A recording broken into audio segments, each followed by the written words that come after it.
November of 1944 on the Siegfried Line, 6 Moccasin Rangers were given orders to clear out a German bunker to aid in an American advancement. It had been a long 3 months into a 4-month battle, and with their dicks to the dirt, these Rangers low-crawled through snow and slush to reach the cover of some fallen trees. While staying under the crest of a hill to cover their advancement, the Native American night ninjas got around 35 yards from their target, a Nazi bunker. As the Moccasin Rangers planned their attack on the German fortification, a sentry stepped out to smoke a cigarette. Faced with their new obstacle, the men knew the Nazi had to be eliminated. But the question was how? Shooting this German would alert the soldiers inside the bunker. However, there was too much ground to cover for the Rangers not to be seen. So the men were faced with a dilemma. How do we take out this nasty Nazi? Well, you bayonet him from really, really far away. Introducing George Edward Skeeter Vaughn, aka Grey Otter. Yoo-hoo! I'll make you famous. Skeeter was born December 4th, 1922 on a California reservation. However, soon after his birth, his family moved to near Pendleton, Oregon, to the Umatilla Reservation. Skeeter was born with 2 names. Well, a lot more than 2 names, but he had an English name, George Edward Vaughn, and he was also blessed with a cool Native American name, Grey Otter. And if his dad were my dad, he would have been named some boy named Sue crap like Hugs a Tree to Shit, or Farts in the Wind. And if he was really lucky, it would have been Buffalo Dingleberry. If you don't know what a dingleberry is, look it up. Grey Otter began throwing knives and tomahawks at the age of 12. Being taught by his grandfather, he learned the ins and outs of throwing any weapon with a sharpened blade. Whether it was a knife or a tomahawk, Grey Otter became proficient enough that he could small game hunt, taking rabbits and squirrels home for dinner using nothing but his tools and his skills. At the age of 19, Grey Otter heard Uncle Sam's call and he answered it, joining the U.S. Army in 1942. After completing basic training, our blade bender found himself storming the beaches of Omaha in June of '44. And after surviving German machine guns on that beach, he was given the opportunity of a lifetime. He could join the newly formed unit, the Moccasin Rangers. Lieutenant Aldo Rain, these are the bastards. Ever heard of us? We just want to say we're a big fan of your work. When it comes to killing Nazis, I think you show great talent. How new, you might ask? Well, I'm glad you're curious enough to want to know. There was 15 men. 16 if you count Grey Otter. What are the qualifications to join this small elite Native American version of the Inglorious Bastards? So you're Aldo the Apache.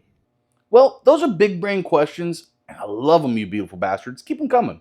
The unit was comprised of Native American soldiers who were gifted with exceptional night sight. These Native American warriors spoke the language of bombs and bullets, not the secret dead language of the Navajo code talkers. These guys smashed German equipment and neutralized anybody that stood in their path. As a bushwhacking guerrilla army, we're going to be doing one thing and one thing only. Killing Nazis. The 16-man unit found themselves at the Battle of Hurtgen Forest, aka my favorite Hell Let Loose map.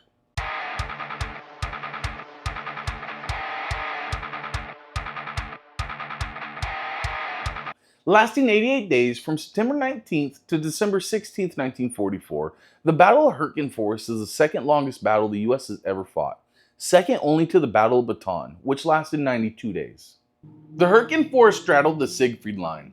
Known as the West Wall to the Nazis, it was a German defensive fortification that was built alongside the western border in the 1930s, stretching around 390 miles from the Netherlands to the border of Switzerland, consisting of tank traps, barbed wire, tunnels, pillboxes, and today's video, bunkers.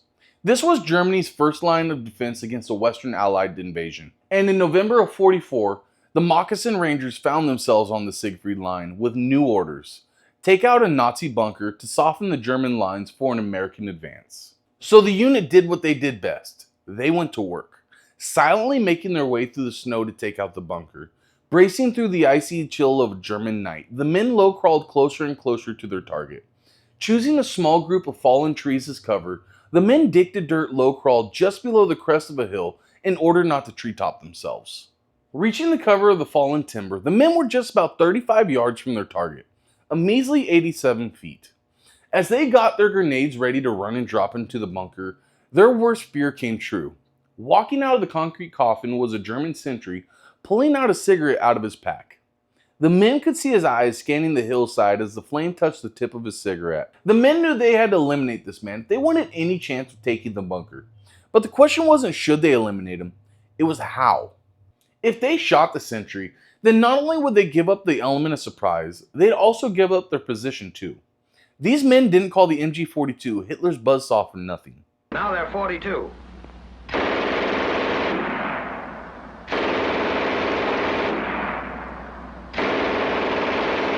The Rangers also knew that the 35 yards of snow and ice would be a long distance to cover without being seen by the smoking German. What was originally a small distance of 35 yards now looked like a mile and a half to the men. So the Rangers were forced with the dilemma. How do we deal with this Nazi? Well, you stab him. You stab him from really, really far away. Grey Otter knew what he had to do, so he volunteered to do the unthinkable. Throw a knife at the German. This was going to be a real miracle if it worked. Everything had to be perfect for this little land. From overthrowing the knife to putting too much rotation on the hilt. A lot could go wrong. So with rifles trained on the German just in case this didn't work, Grey Otter stood up with his blade in hand.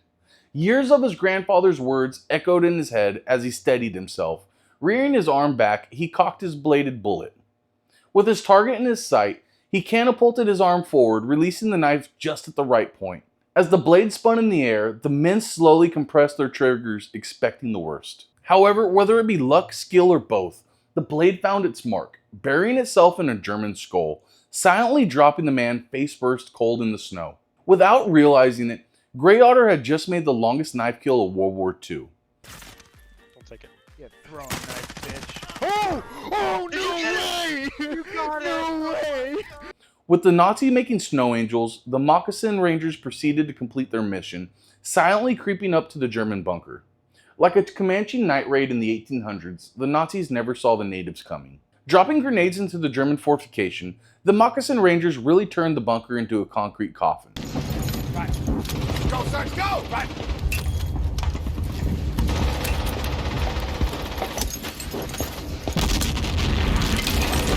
After World War II, Grey Otter fell back on what he knew best. High stakes, adrenaline-filled knife throwing. Becoming a stuntman and an actor.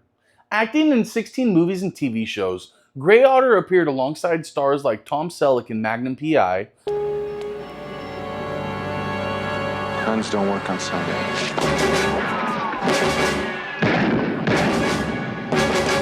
Or Al Pacino in a movie called Revolution, or my personal favorite from his IMDb, The Magical World of Walt Disney, with Walt Disney. Yeah, our tomahawk-wielding Nazi is a Disney star. Soak that in for a second. He also looks a lot like the crying Indian from the pollution commercial. People start pollution. People can stop it. I mean, he's not, but he does look like him. And on a side note, the crying Indian wasn't even Native American. Yeah, good old Iron Eyes Cody was Italian. His name was Espra Oscar de Corti. Hollywood magic, baby. Hollywood magic.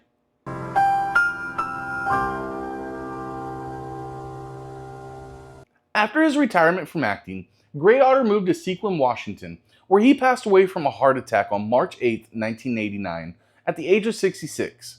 Grey Otter's long-distance knife kill is a testament to the old saying, you miss 100% of the shots that you don't take. But it also reminds me of the ancient Chinese saying, Jesus take the wheel. If you enjoyed my video on long-distance bayonetting, then please leave a like, comment, share, and subscribe. And until next time,